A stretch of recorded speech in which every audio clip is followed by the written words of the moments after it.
Bismillahirrahmanirrahim. Assalamualaikum warahmatullahi wabarakatuh. Bismillah. Alhamdulillah. Waalaikumsalam warahmatullahi wabarakatuh.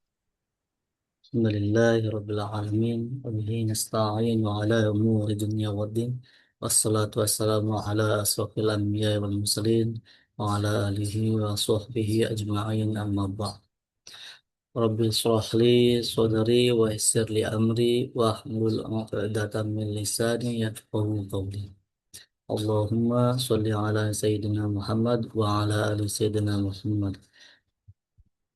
Bismillah, Alhamdulillah kita berjumpa kembali dalam kajian rutin, kajian Rumah Hijrah Yayasan Al-Quran Kota Cirebon. Yang sama-sama kita hormati, kita muliakan guru kita Al-Ustadz Marifin yang pada kesempatan kali ini akan belajar bersama kita membawakan tema yang luar biasa, yaitu membersihkan diri dari penyakit hati. Bapak Ibu yang kami hormati, pertama-tama marilah kita panjatkan puji syukur kehadirat Allah Subhanahu wa taala yang telah melimpahkan nikmatnya kepada kita sehingga kita masih diberikan kemudahan untuk beribadah, beramal soleh dan untuk bersilaturahmi walaupun melalui Zoom seperti itu. Salawat serta salam semoga selalu tercurahkan kepada junjungan kita Nabi Muhammad Sallallahu Alaihi Wasallam, kepada keluarganya, sahabatnya, dan semoga kita selaku umatnya diberikan kemudahan untuk mendapatkan syafaat melalui beliau pula. Amin, amin ya rabbal alamin. Baik, Bapak Ibu yang dirahmati Allah Subhanahu Wa Taala, langsung saja kita ke kerjanya. Buka kajian kita pada malam hari ini dengan bersama-sama membaca basmalah. Bismillahirrahmanirrahim. Pada yang sama-sama kita muliakan guru kita Al-Ustadz Marifin, dipersilakan untuk menyampaikan materinya.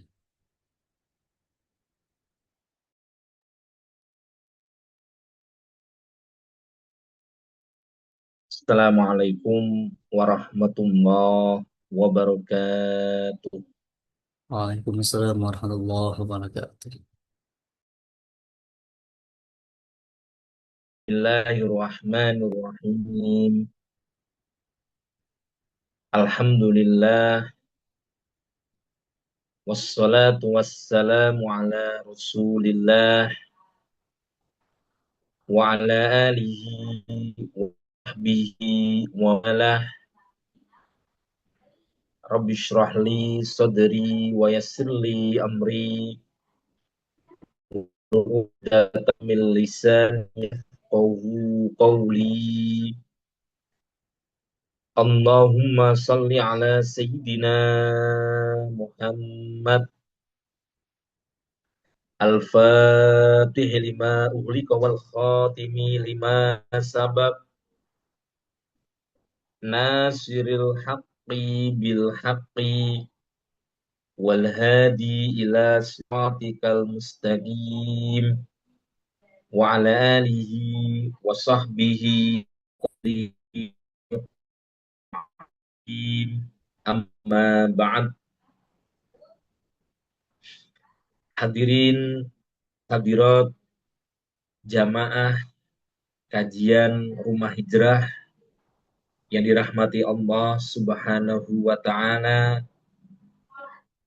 dan juga kepada yang terhormat host kita Kang Adib. Alhamdulillah wa syukurillah atas limpahan anugerah nikmat yang telah Allah berikan kepada kita semuanya, wabil khusus anugerah nikmat tetapnya iman, nikmat tetapnya Islam, dan juga nikmat sehat walafiat, sehingga bagian daripada bentuk syukur kita adalah dengan memperdalam ilmu pengetahuan, dengan mengkaji ilmu-ilmu Allah, dengan mendekatkan diri kepada Allah. Tidak lain perkumpulan kita pada malam hari ini itu adalah sebagai bentuk syukur kita atas anugerah yang telah Allah berikan kepada kita semuanya. Karena syukur tidak cukup hanya dengan lisan, syukur tidak cukup hanya dengan hati, tapi syukur juga harus diimplementasikan dengan perbuatan yang nyata, yaitu diantaranya Bapak, Ibu, dan hadirin semuanya mengkaji ilmu. Ini adalah bagian dari bentuk syukur real, yaitu meluangkan untuk mendapatkan ilmu. Sebagaimana sabda Nabi Muhammad SAW, beliau menyatakan, man tafaqqaha, maaf, mayuridillahu bihi khairan yufaqihu fiddin, yang artinya barang siapa yang Allah menghendaki kepada seseorang, maka Allah akan menggerakkan hatinya, maka Allah akan menuntun orang tersebut sehingga dia mau mengkaji ilmu-ilmu syariat, mau mengkaji, mendalami, dan mau belajar tentang ilmu agama. Sehingga saya yakin panjenengan semua, para hadirin hadirat, tidak lain adalah orang-orang yang Allah menghendaki baik kepada kita semuanya. Allahumma sholli ala Muhammad wa ala ali Muhammad. Semoga senantiasa tercurahkan kepada junjungan besar Nabi Agung Nabi Muhammad Sallallahu Alaihi Wasallam, Nabi akhir zaman, Nabi yang nanti kita tunggu-tunggu syafaatnya di hari kiamat. Dan semoga kita semuanya mendapatkan syafaatnya di hari kiamat. Amin, amin ya rabbal alamin. Para hadirin jamaah kajian Rumah Hijrah yang dirahmati Allah Subhanahu wa taala, pada malam hari ini kita akan belajar bersama-sama, akan sharing tentang ilmu pengetahuan agama dengan tema yaitu membersihkan hati dari penyakit hati. Bapak Ibu hadirin hadirat rahimakumullah. Nabi Muhammad Sallallahu Alaihi Wasallam menyatakan dalam satu hadis. Hadisnya cukup panjang. Saya hanya akan memberikan petikan saja dari hadis yang diutarakan oleh Kanjeng Rasulullah Sallallahu Alaihi Wasallam. Beliau mengatakan dalam petikan hadis itu, ala wa inna fil jasadi mudghatan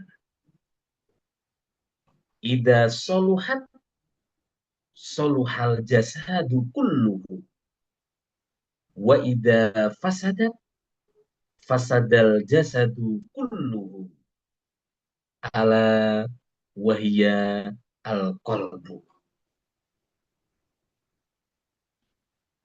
Kata Kanjeng Rasulullah, ketahuilah wahai umatku, ketahuilah wahai para sahabat-sahabat,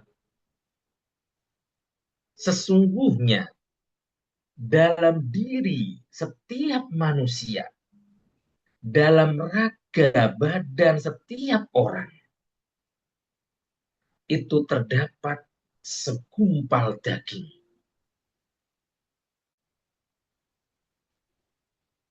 Idza soluhat soluhal jasadu kullu. Kata beliau, ketika segumpal daging ini bagus, ketika segumpal daging ini baik, ketika segumpal daging ini sehat, maka anggota tubuh yang lain akan menjadi ikut baik pula. Begitu juga sebenarnya wa idza fasadat. Ketika segumpal daging itu rusak, ketika segumpal daging itu kena virus, ketika segumpal daging itu kemudian kena virus atau segumpal daging itu hangus, bahkan buruk dan jelek, maka kata Rasulullah, anggota tubuh juga akan ikut menjadi buruk dan akan ikut menjadi jelek juga, akan ikut menjadi keruh sebagaimana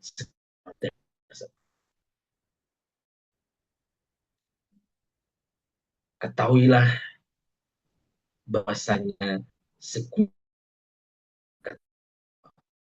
adalah hati yang ada di dalam diri kita.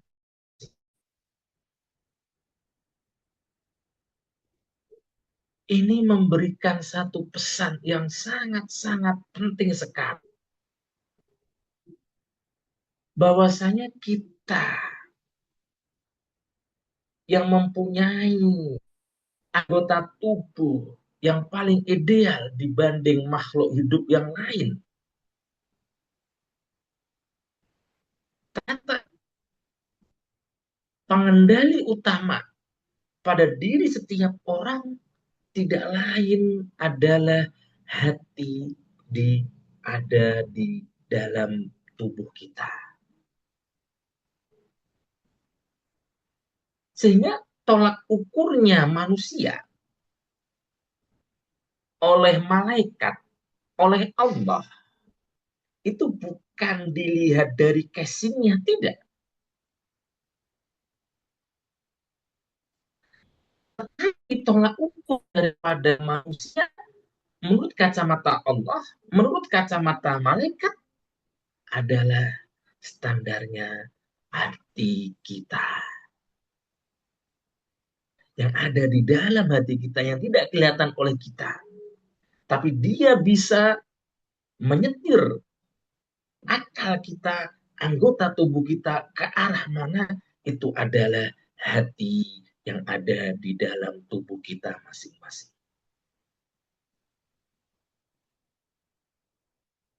Maka tak ayal ketika Nabi dalam sabdanya yang lain, beliau menyatakan, kalau dalam terjemahnya, sesungguhnya Allah tidak melihat kepada jiwa badan kamu, tidak melihat kepada kemolekan, kecantikan, kegantengan, ketampanan muka kalian, tetapi yang Allah lihat adalah ila qulubikum, melihat kepada hati kalian semuanya. Seperti tadi yang kita ulaskan, hati. Kenapa hati, Pak Ustadz? Yang pertama, karena hati dalam bab tasawuf adalah mahallul iman, tempatnya iman. Tempatnya kita iman dalam hati kita. Sehingga orang ada yang tahu iman itu ya yang tahu hanya kita, masing-masing dari kita sama Allah. Karena kita nggak bisa baca hati orang. Hati adalah makhluk takwa. Tempatnya seseorang itu bertakwa. Kenapa hati, Pak Ustadz? Karena hati adalah mahallul ikhlas, tempatnya ikhlas. Kenapa hati? Karena hati adalah mahal tauhidnya, mengesahkan kepada Allah, menghambakan diri kepada Allah, hakikatnya adalah dalam hati kita masing-masing.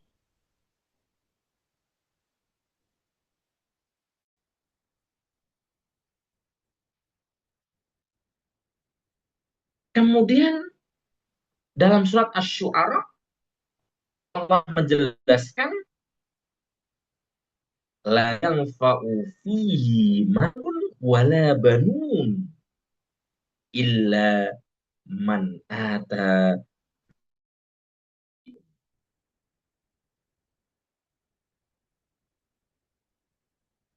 Kelak di akhirat itu harta benda, anak, apapun tidak akan bisa memberikan manfaat bagi kita. Kata Allah, kecuali seseorang yang hadir datang dengan hati yang sehat, dengan hati yang baik, dengan hati yang lembut. Hati yang baik ini diterjemahkan oleh para ahli tafsir, maksudnya adalah hati yang bersih dari sifat syirik. Hati yang bersih dari sifat menyekutukan kepada Allah. Hati yang bersih dari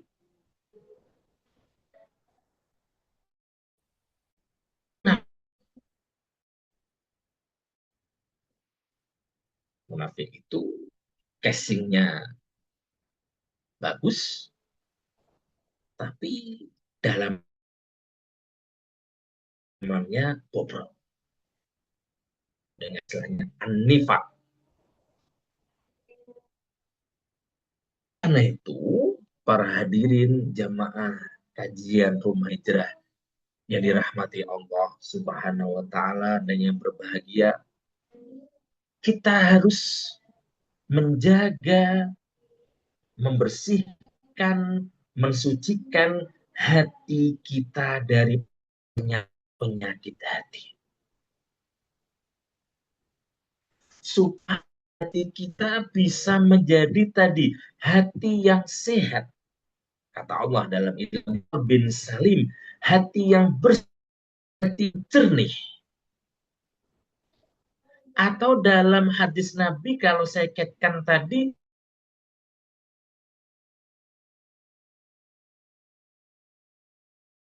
agar hati kita itu bersih nanti akan berefek kepada aktivitas kita, karena dia adalah sentral yang menggerakkan semua hati kita.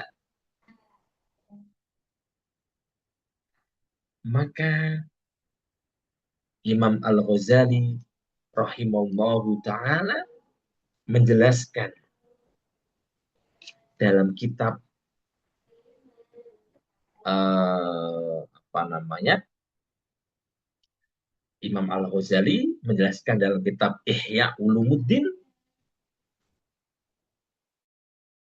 kitabnya wa yakfihi minal muhlikat an-nadharu fi asyratin fa innahu idza salima minha salima min ghairiha. Kata Imam Al-Ghazali, di antara hal-hal yang bisa merusak hati kita, yang bisa membuat hati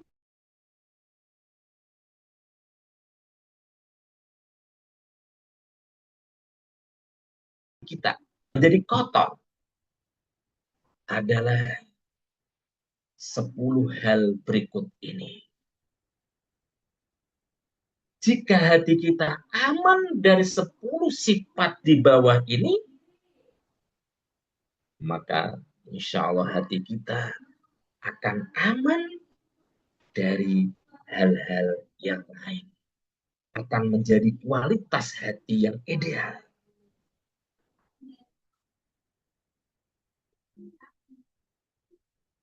Yang pertama, kata beliau adalah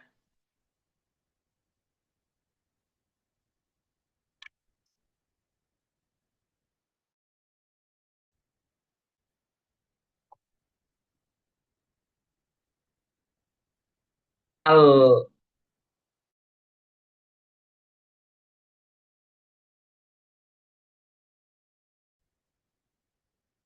penyakit hati yang harus kita bersihkan adalah sifat riya. Apa sifat riya itu, Pak Ustadz? Yaitu sifat memamerkan kepada orang lain. Sikap kita pengen memamerkan tentang amal-amal perbuatan kita. Sikap pengen dilihat oleh orang lain. Biasanya sifat ria ini dilatarkan oleh orang yang mempunyai kelebihan harta. Terkadang atau punya kemolekan tubuh yang lebih baik daripada yang lain. Ketampanan,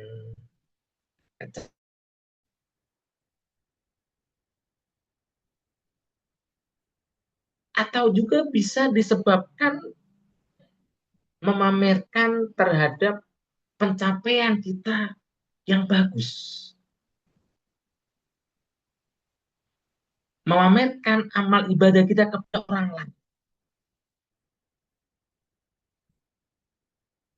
Ini adalah sifat munafik. Ya. Ini sama saja sifatnya adalah sifat munafik. Jadi kita pamer terhadap apa yang kita dapatkan kepada orang lain. Khususnya pamer terhadap perbuatan-perbuatan baik kita. Perbuatan amal-amal baik kita kepada orang lain. Ini adalah sifat riya. Dan riya, pamer, ini dilarang oleh agama. Dilarang oleh Al-Quran dan juga dilarang oleh Rasulullah Shallallahu Alaihi Wasallam. Bahkan Nabi Muhammad pernah menyatakan dalam satu hadisnya, beliau mengatakan, ala ukhbirukum bima huwa akhfafu alaikum indi minad dajjal.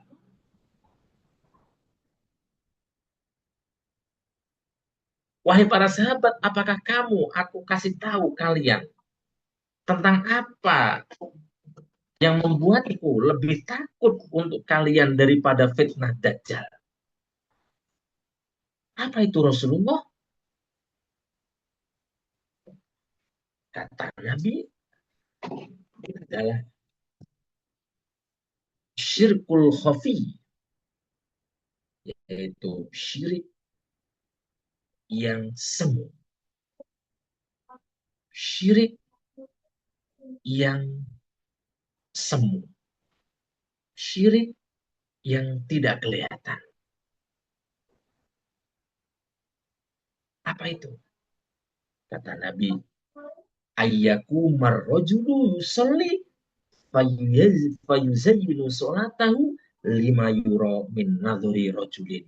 Yaitu ketika ada seseorang, dia sholat, ketika sholat dia kemudian membagusi sholatnya, Allahu Akbar, bacaannya dikeraskan, lama-lamain, sujudnya dilama-lamain, rukuknya bagus, sempurna, dengan tujuan orang yang di sebelah itu melihat luar biasa. Wow,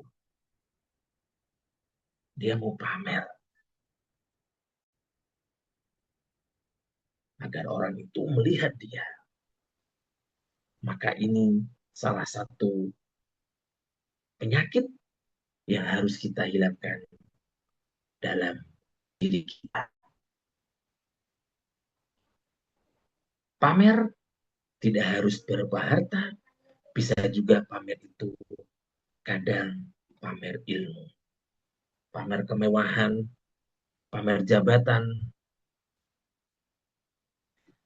Yang kedua, kata Rasulullah, kata Imam Ghazali dalam kitab Ihya Ulumuddin adalah wal bukhlu, yaitu sifat kikir. Kita harus bersihkan hati kita dari penyakit yang kedua, yaitu penyakit pelit. Yaitu sebuah sikap perhitungan terhadap harta benda. Ya, perhitungan boleh. Cuman kalau pelit ini biasanya pelit eman terhadap satu, menunaikan kewajiban zakat.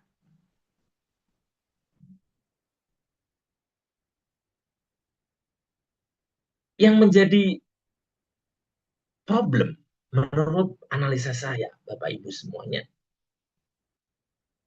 orang kita itu lebih semangat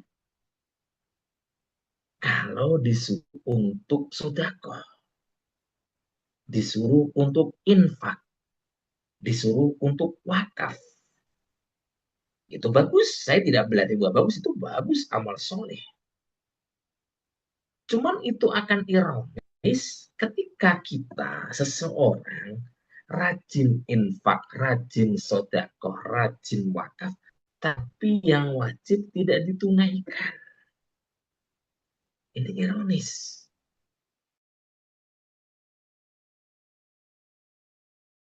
Kalau seandainya disuruh milih, karena nggak akan ada pahalanya. Orang yang sodakoh tapi dia tidak melakukan kewajiban. Yang kedua biasanya pelit eman terhadap membayar hutang yang sudah jatuh tempo. Itu kan punya kecenderungan. Kalau bayar hutang itu berat. Kalau waktu minjem, ya itu sudah rahasia umum. Waktu minjem, kita itu kayak presiden. Ya, dilulu, was biasa. Nah, yang bayar, kita yang kayak ngemis-ngemis. Nah, itu juga kegolong orang-orang yang pelit. Jadi menahan hak orang lain, tadi seperti zakat, atau membayar hutang,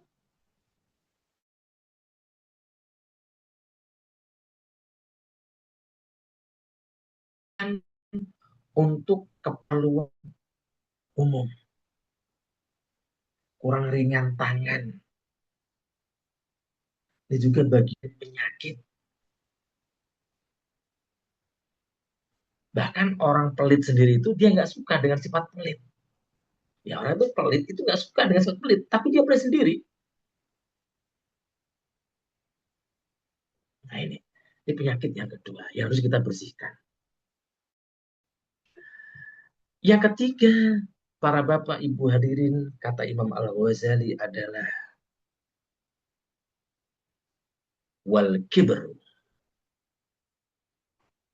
yaitu penyakit sombong atau bur dan bahasa lain. Seseorang merasa lebih baik daripada orang lain, merasa lebih terhormat, lebih baik, lebih mulia daripada orang lain. ini biasanya berangkatnya dari orang yang punya kelebihan, entah berupa entah berupa jabatan, ya, tadi kemolekan, penggantengan. Nah, karena dia sombong, takabur, hampir sama dengan dia, tapi beda. Membanggakan diri, bahasa kita.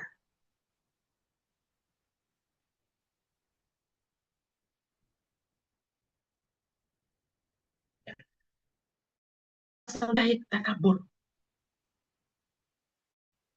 sombong.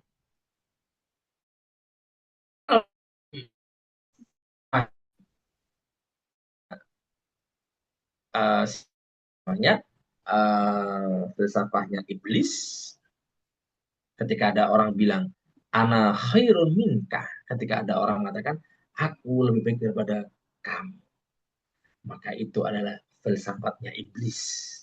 Tidak ada lain orang yang seperti itu, ya sama seperti setan atau iblis. Karena iblis tidak terima ketika Nabi Adam itu dijadikan khalifah. Ini dicek Al-Baqarah. Saya lebih dulu dibanding Adam. Dari api, dari api. Kan saya.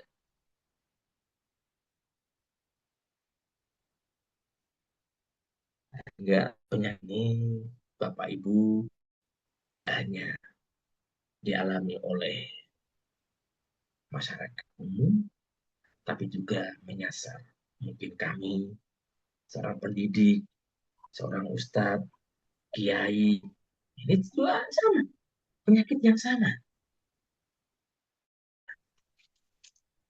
Ini punya penyakit itu, sombong. Tetapi ini harus ini melekat pada siapapun.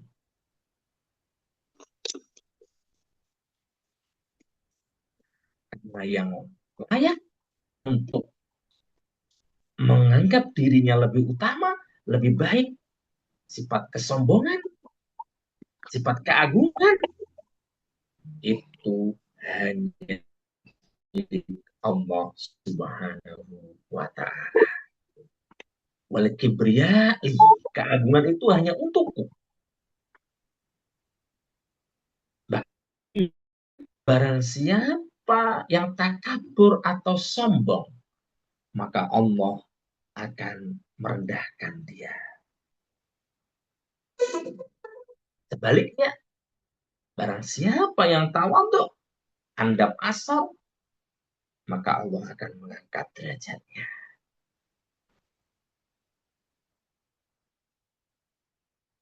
Yang keempat, Bapak Ibu hadirin yang diberkahi Allah Subhanahu wa taala, kita harus membersihkan hati kita dari sifat, yaitu adalah sifat ujub.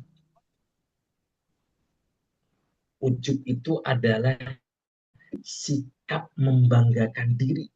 Beda dengan tadi ya. Beda dengan sombong. Menganggap dirinya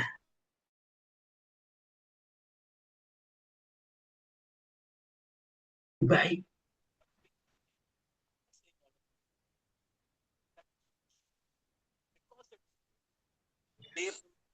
Itu ada sifat ujub.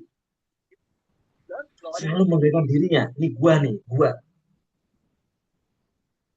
Di kampung ini kalau nggak ada gua, ya nggak ada gua, ini jalan mah nggak bakal bagus.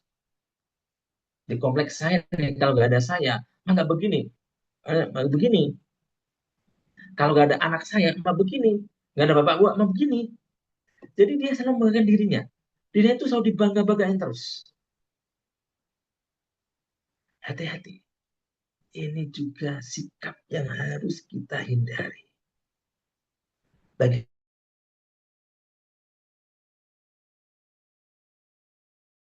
ujuk selalu menggambarkan dirinya yang lebih baik,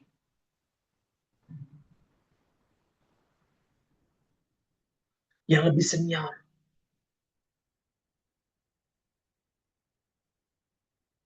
Ini hati-hati. Kami juga sama. Terkadang bagi kami para dai, para ustadz, ini juga melekat sifat-sifat seperti ini. Kalau nggak kita harus dibandingin dengan, wah, saya merasa itu dia kan junior, ya, saya lebih layak. Ah, ya inilah sama. Apalagi di masyarakat kita.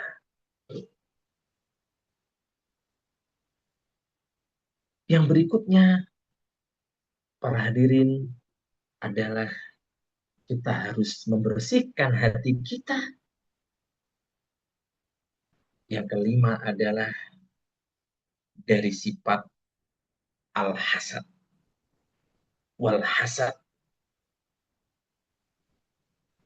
artinya adalah sikap, sifat iri hati, sifat dengki, yaitu suatu emosi yang terjadi ketika seseorang tidak memiliki kualitas superior, ketika seseorang tidak mempunyai prestasi, ketika seseorang tidak memiliki sifat yang lebih baik.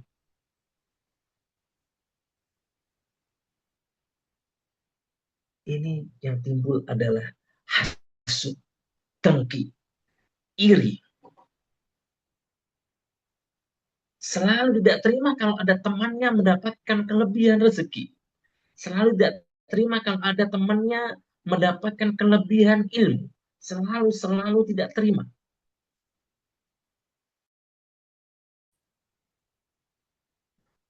Ada yang kadang menyingkat dengan sebutan SMS. Senang melihat orang susah. Atau susah melihat orang senang. Senang melihat orang susah. Wah, senang dia ada orang susah. Sebaliknya, susah melihat orang lain senang. Kalau ada orang yang senang, dia susah. Susah banget untuk melihat orang lain senang itu. Berat. Kalau bisa hanya dia aja mendapatkan nikmat itu.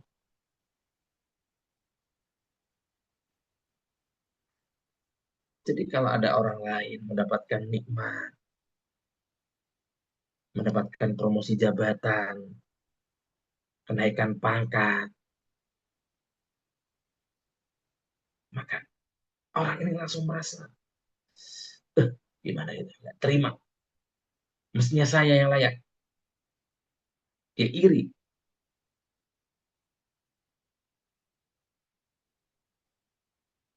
Maka penyakit ini sangat-sangat bahaya. Kita lihat berita-berita di media sosial, kejadian-kejadian kriminal. Itu banyak yang kita lihat berangkatnya dari sifat hasut, sifat dengki, sifat iri, sifat tidak siap untuk melihat orang lain senang. Maka Nabi menyatakan dalam hadisnya, al-hasad,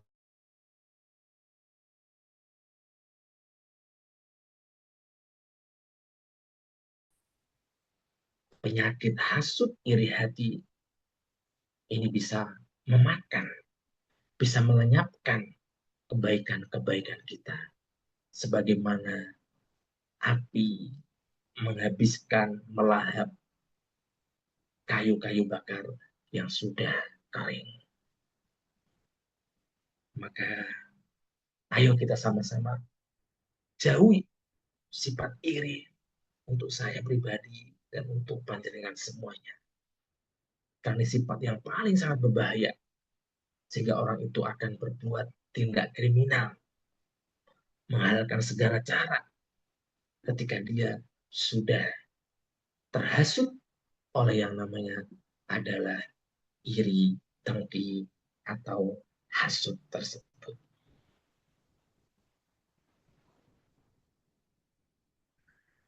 Yang keenam adalah wasyiddatul ghadab.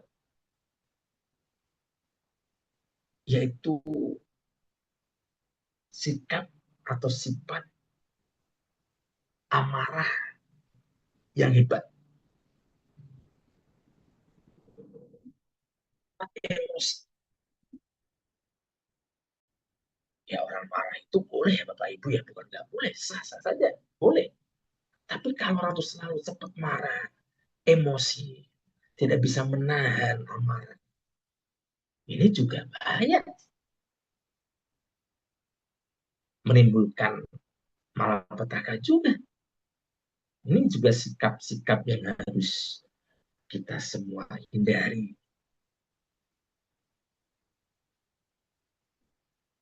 Jadi pemarah ini ya, bisa diartikan sebagai rasa benci kepada seseorang. Rasa benci karena dia tidak senang, ya, atau benci, dendam, dan iri, sehingga nanti diluapkan dengan kemarahan, dengan emosional, pelampiasannya dalam.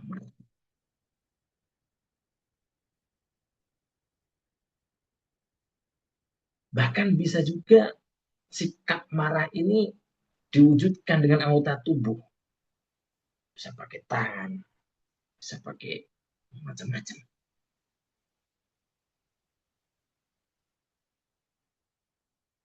Dia mengatakan juga sifat marah lanjutan daripada sikap dengki, ya, yang lewat batas. Maka kita dalam Al-Quran juga disebutkan ayatnya, saya nggak hafal betul, orang yang bisa mengempat, menahan emosi yang berlebihan, ini juga sangat terpuji. Kita harus hindari rasa emosi marah yang berlebihan kepada seseorang. Marah yang tidak ada sebab musabab. Karena ada orang itu cepat emosi, tersulut emosi, marah. Yang berikutnya kata Imam Ghazali yang ke-7 adalah wasyarut to'am. Artinya adalah rakus. Rakus dalam artian ketamakan dan keinginan yang berlebihan terhadap sesuatu. Ketamakan, keinginan yang berlebihan terhadap sesuatu. Dalam Islam, rakus merupakan sikap yang tidak pernah puas dengan apa yang dimiliki.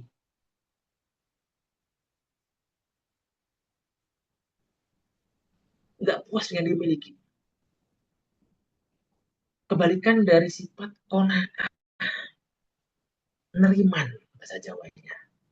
Menerima apa yang dimiliki. Mensyukuri apa yang ditakdir Allah pada kita.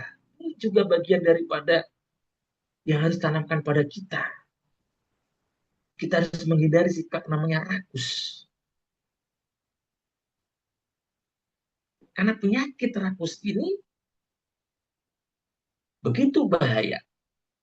Karena bisa menjerumuskan seseorang pada perilaku yang tidak terpuji dan bahkan bisa melalaikan urusan akhirat. Apalagi rakus terhadap makanan, membuat orang malas, dan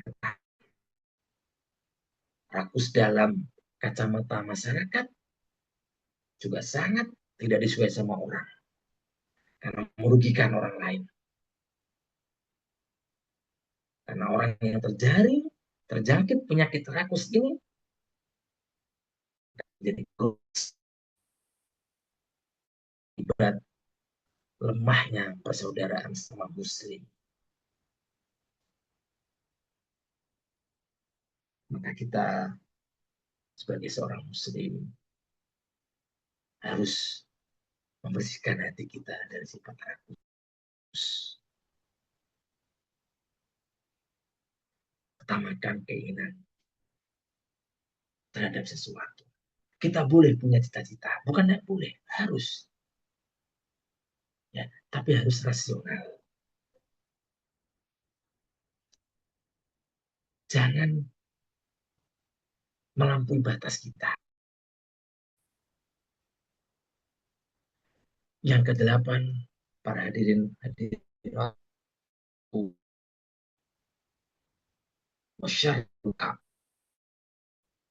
artinya tamak akan hubungan badan.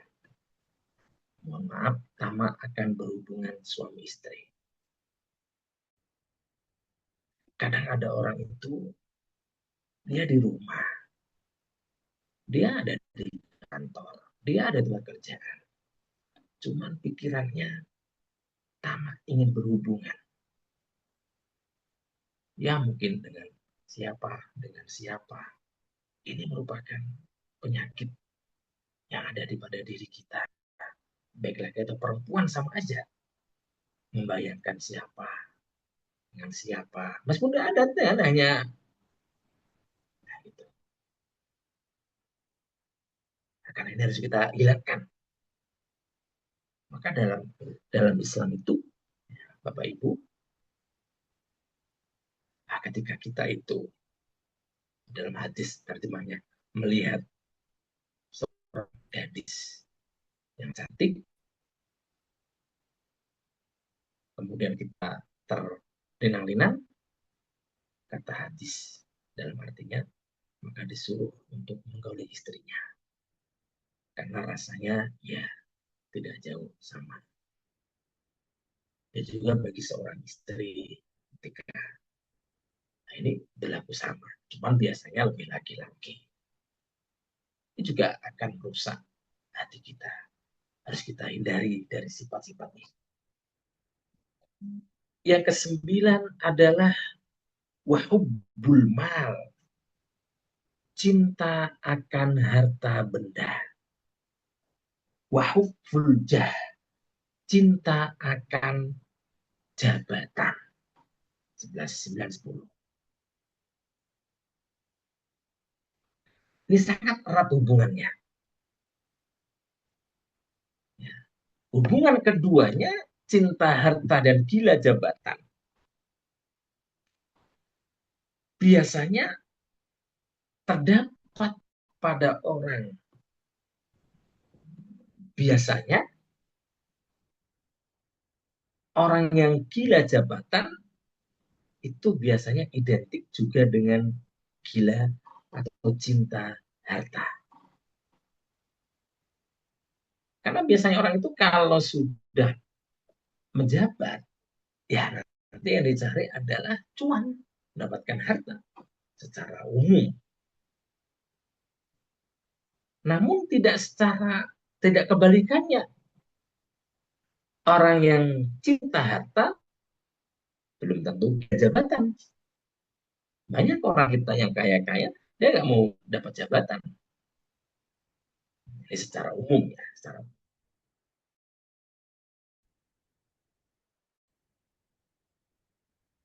Sehingga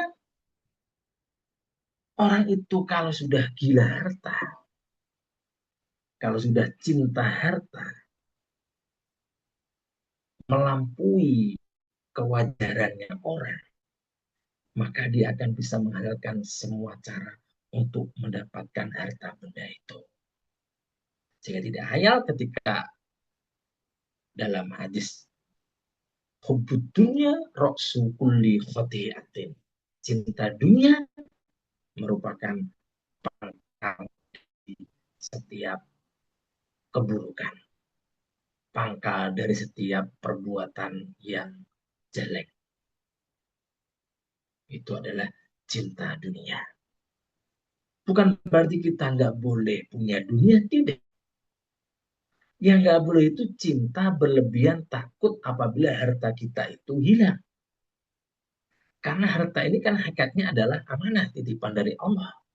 Maka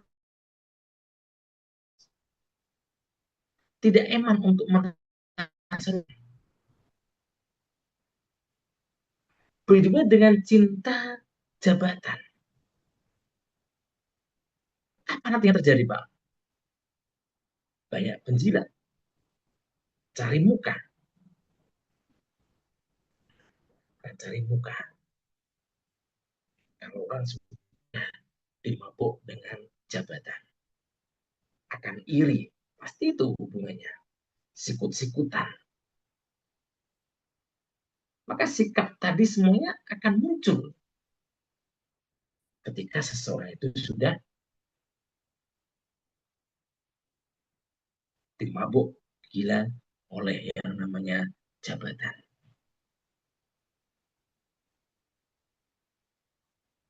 Ada lagi Bapak Ibu dalam literasi lain, diantaranya adalah tulul amal. Angan-angannya panjang, sering ngelamun, sering ngalamun, bayangin, bayangin, bayangin. Ada orang yang kerjanya begitu. Seandainya senyum-senyum sendiri, bayangin, bayangin. Ini adalah penyakit hati. Harus kita bersihkan hati kita dari yang namanya tulul amal. Tulul. Dan yang terakhir, tambahan dari saya adalah bersihkan hati kita, saya panjenengan, dari sifat suuzon, berprasangka buruk kepada sesama muslim, khususnya bahkan sama kepada non muslim aja kita juga dianjurkan untuk tidak suuzon,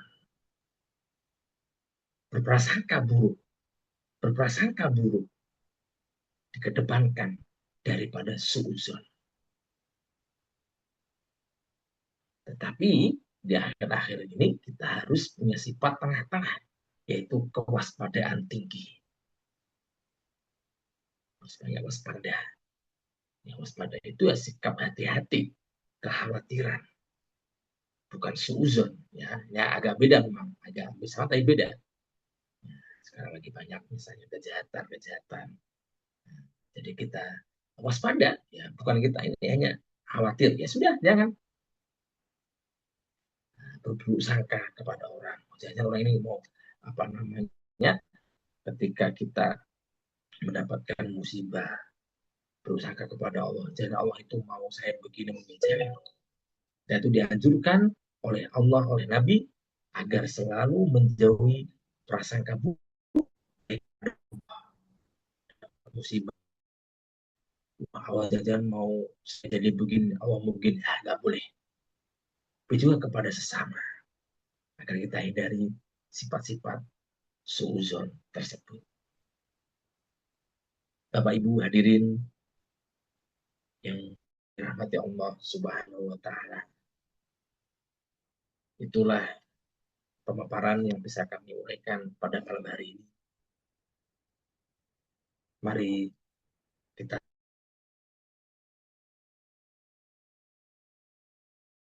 sifat sikap-sikap yang tadi kita ulaskan, agar hati kita ini bisa menjadi pemancar terhadap jiwa raga kita, sehingga mengarahkan kita menjadi menjalankan perbuatan yang diridhoi oleh Allah, bukan sebaliknya. Mengajak kita, menggerakkan otak kita, menggerakkan badan kita, kaki, tangan kita untuk hal-hal yang positif, untuk hal-hal yang diridhoi oleh Allah dan disukai oleh Rasulullah Shallallahu Alaihi Wasallam. Kalau kita tidak tahu akan penyakit tadi, maka kita mungkin akan terjumus di dalamnya dan dikiranya itu adalah bagian daripada ibadah yang baik. Inilah diantara manfaat kita berkat mengkaji, berilmu, mencari ilmu bersama, sharing tentang ilmu pengetahuan. Dan supaya kita mendapatkan tadi ilaman ata biqalbin salim, orang yang punya hati yang sehat, yang ideal, yang bersih, yang jernih, yang akan bisa menopang kita nanti di akhirat. Amin, amin, ya rabbal alamin. Terima kasih atas waktunya yang telah diberikan kepada kami dan para pendengar, Bapak Ibu, dimanapun berada, semoga selalu sehat dan mendapatkan keberkahan dari Allah Subhanahu wa Ta'ala. Amin, amin, ya Rabbal 'Alamin. Selanjutnya, kami kembalikan kepada host kita, Kak Adib. Waktu dan tempat kami kembalikan. Alhamdulillah, terima kasih disampaikan kepada guru kita, Al-Ustadz Marifin yang telah menyampaikan materinya. Sekarang kita lanjut ke sesi berikutnya, yaitu diskusi dan tanya jawab. Seperti biasa, jika ada yang ingin ditanyakan atau didiskusikan, maka Bapak Ibu bisa tuliskan di kolom chat Zoom atau bisa menyampaikan langsung dengan mengaktifkan mikrofonnya. Mangga Bapak Ibu.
Sepertinya sudah aman, Kang Adib,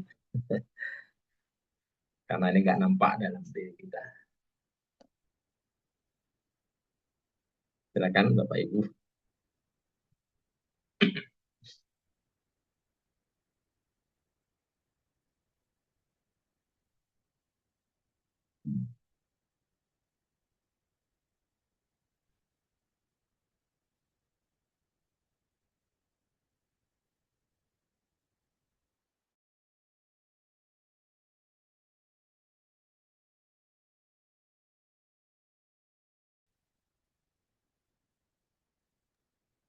Mangga Bapak Ibu.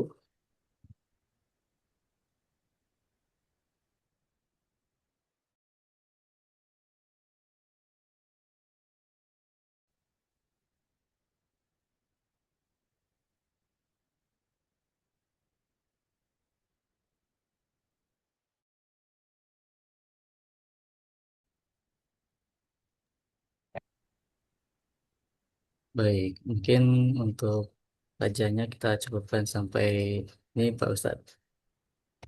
Semoga ilmu yang kita sampaikan, ilmu yang kita dapatkan pada malam hari ini dapat menjadi kemudahan untuk kita dalam membersihkan hati kita dari tadi penyakit hati yang sudah disebutkan.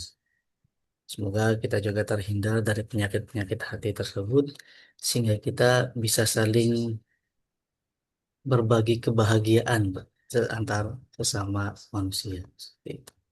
Karena Amin. tadi kalau misalkan ada penyakit hati kan salah satunya susah melihat orang senang dan senang melihat orang susah. Wah itu salah satu yang mungkin mumet ya Pak Ustadz. Ya itu hatinya nggak tenang tuh lihat sedikit dalam Betul. sebelah mungkin lebih baik gitu kan dapat rezeki mungkin kayak beli misalkan motor atau apa. Kadang ada hati yang nggak ser gitu kan. Ih, dari mana tuh duit gitu kan mungkin kalau tiba-tiba dapat ini gitu. Jadi kayak hatinya tuh nggak tenang seperti itu ya. Semoga kita terhindar dari sifat yang seperti itu. Amin ya robbal alamin.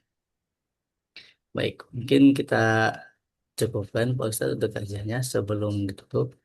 Kami berikan kesempatan untuk Pak Ustadz sebagai closing statement Pak Ustadz pada kajian malam hari ini.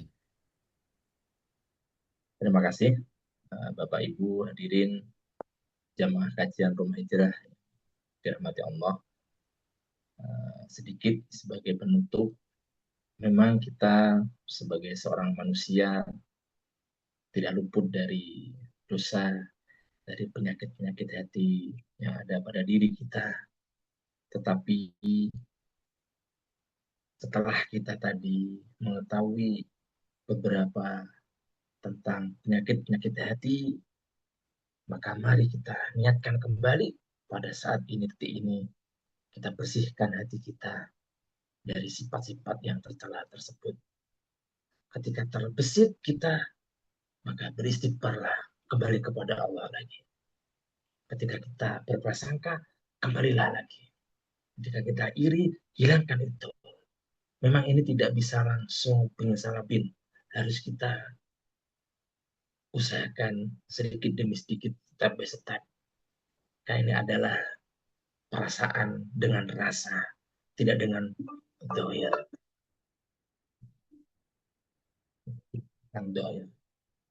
Sehingga kita mohon kepada Allah agar hati kita disucikan oleh Allah dari sifat-sifat yang tercela tersebut.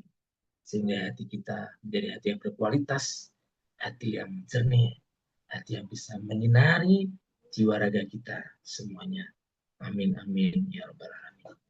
Allahumma sholli ala sayyidina Muhammad wa sallallahu wa ta'ala wa kulli sahabati wa sallim alamin.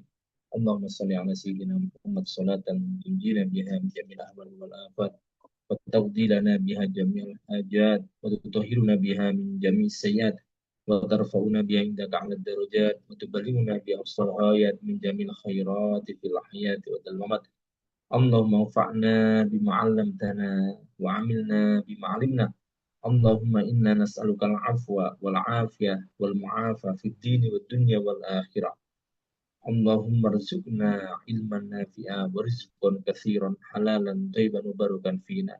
Allahumma akhtim lana wa ahlana bi husnil khatimah wa la tahtim alaina wa alaihim su'il khatimah. Rabbana atina fid dunya hasanah wa fil akhirati hasanah wa qina adzabannar. Sallallahu alaihi sayyidina Muhammadin nabiyil ummi wa ala alihi wa sahbihi wa sallam. Subhana rabbika rabbil izzati amma yasifun. Wassalamun ala al-mursalin walhamdulillahi rabbil alamin. Sirul Fatihah. Bismillahirrahmanirrahim. Iya kan. Demikian yang bisa kami sampaikan kepada Bapak Ibu sekalian dan juga terkhusus pada host Kak Atik. Terima kasih.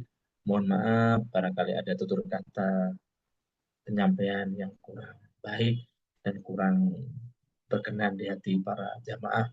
Kami memohon maaf yang sebesar-besarnya. Assalamualaikum warahmatullahi wabarakatuh. Waalaikumsalam warahmatullahi wabarakatuh. Alhamdulillah kita sudah berada di penghujung acara. Semoga ilmu yang kita dapatkan dapat kita amalkan dan menjadi keberkahan untuk kita semua. Amin amin ya robbal alamin. Baik Bapak Ibu, mari kita tutup kajian kita pada malam hari ini dengan bersama-sama membaca hamdalah dan doa kafaratul majelis. Alhamdulillahirabbil alamin. Subhanakallahumma bihamdik asyhadu an la ilaha illa anta astaghfiruka wa atubu ilaik. Terima kasih. Mohon maaf bila ada kesalahan. Sampai berjumpa di kajian berikutnya. Kami akhiri. Assalamualaikum warahmatullahi wabarakatuh. Waalaikumsalam Waalaikumsalam warahmatullahi wabarakatuh. Terima kasih Pak Ustaz. Kami Ibu nggih, mohon maaf.